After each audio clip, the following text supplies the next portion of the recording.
Welcome to Knowledge Check. The idea here is to focus on improving your play without focusing on mechanical skill. I'm going to be reviewing my own chases with killers as Survivor and pointing out improvements the killers could do. I'm going to cover three main things in this video: timing, mind games, and proper power usage. I'll recap these topics when they're relevant later. I realized I forgot to add pathing to this list, and in light of not having to go back and re-record everything, know that I'll talk about pathing too later. As for now though, I have a Springtrap game here I want to review. They struggled to get a hit before the first 2 gens popped, and then lost more gens in a later chase with me. I'm going to throw in the raw clips here for you guys to watch and see if you can notice what the Springtrap could have done. Then I'll come back and we'll review it together, and I'll talk over the talking points.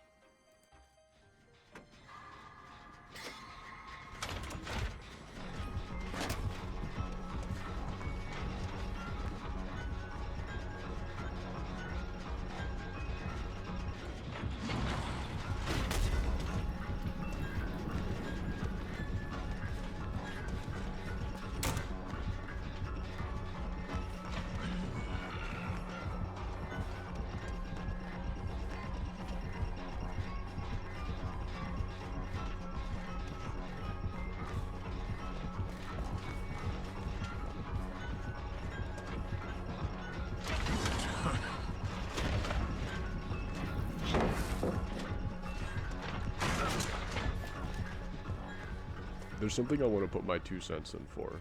You see the killer get frustrated or fed up when the second gen pops. I personally feel a lot of people confuse this exact Springtrap situation as gen rushing, and maybe you've experienced something similar before. A lot of people online say they struggle with ending chases before the first gen pops, and this is kind of what inspired this video for me. My goal here is to dissect what the Springtrap could improve on to streamline their chases. And mind you, what I say may not be the best way the Springtrap player could have played chase. Instead, this is my personal insight based off my experience. Let's move on to the second clip.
Let's look at the first axe throw. This is going to be a timing thing. The thing the Springtrap didn't do is use the axe to threaten my window vault. Instead, Springtrap went for a risky throw where I have space to dodge and was able to put an object between us. If they pushed me around the truck, let me line up for the vault, and then pulled the axe, they're much more likely to get a hit. I'm forced up against the wall. My options are move left, move right, or vault. You can assume if I don't vault, I'm probably moving left. It's the shortest path to Shack Pallet. At that point, it's up to your mechanical skill to land the shot, but they would have put me in a position where the dodge is required by me, because before, landing the axe had a tight lineup and I was able to put a truck between us. The Springtrap tossed their axe at a bad time, and if they pushed me around the truck, would have had a better opportunity to hit me. The next moment, right here, where Springtrap recalls their axe too early, is a timing thing, but I want to focus on it being proper power usage. As a killer, you should understand that I have a lot of distance on you right now after vaulting. Pulling the axe back does let them go for a shot on me soon, but understanding the distance that I have, they should know I'm safe holding distance for the time being.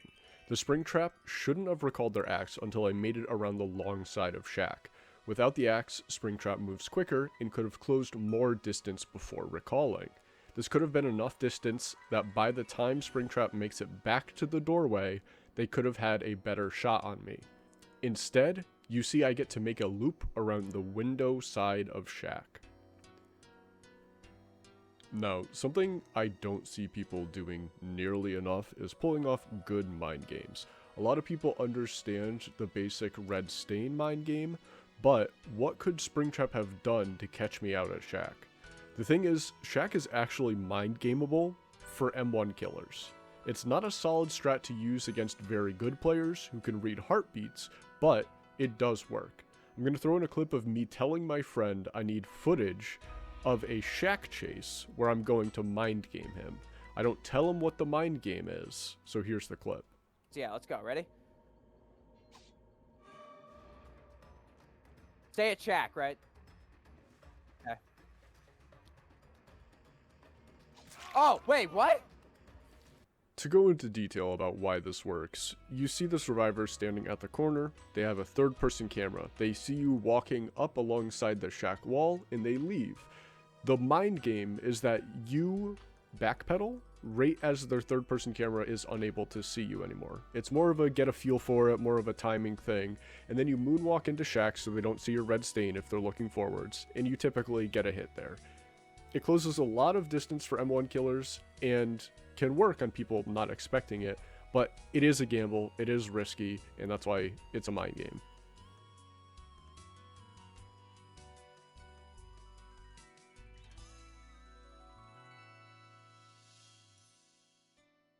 Do you notice anything about what Springtrap is doing at this moment that is incorrect? It's how they walk. They're pathing. Springtrap did the correct thing and chased me on the outside of the T-wall right as we got into chase, as to not let me reach the tile behind it. Once I vaulted the T window, though, Springtrap should have doubled back and made me turn around in the middle of the TL tile. This forces my only option to be a straight shot at the other tile's window. Think back to the truck at Shack, it's the same situation. They would have me running in a straight line at the window, putting pressure on me to dodge the axe.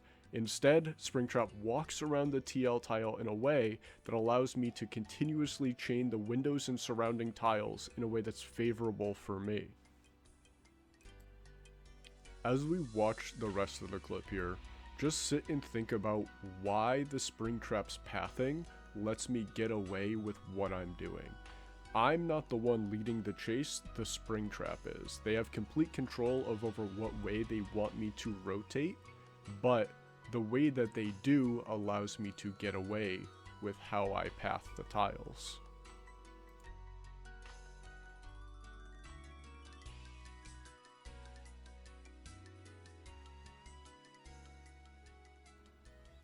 To wrap up this video, I have one final thing to say. Seconds are precious to killer. For every 1 second the killer has, 4 survivors also get 1 second. Every play you make, every bit of movement, and every decision has to be efficient. Lower tier killers are proclaimed low tier because of their lack of ability to reclaim time lost. What's the best way to reclaim that time? There's 2 options. Play efficient, or have mobility. You'll notice the high tiers are the mobile killers and the ones with efficient chase powers. These 2 specific traits pad mistakes, and the most common time loss is making mistakes, even if it's very small ones as they add up. Your single 1 second mistake is 4 seconds for the survivors. Make a single mistake that extends a chase by 15 seconds, that's 15 seconds each other survivor receives, for a total of 45 seconds. The best way to be a better player is to be more knowledgeable. The more you know why and how things play out, the more you can maximize your efficiency. A good DBD player is like a chess player. Put your opponents in knowledge check.